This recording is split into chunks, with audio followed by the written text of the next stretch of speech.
Feeling alone can be one of the heaviest burdens to carry.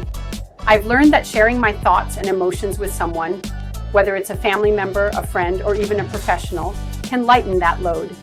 It's incredible how just opening up can help me release the anger and pain I've been holding on to. When I talk about my struggles, it's like shedding a weight I didn't even realize I was dragging around. Those moments of vulnerability create connections that remind me I'm not alone in this journey.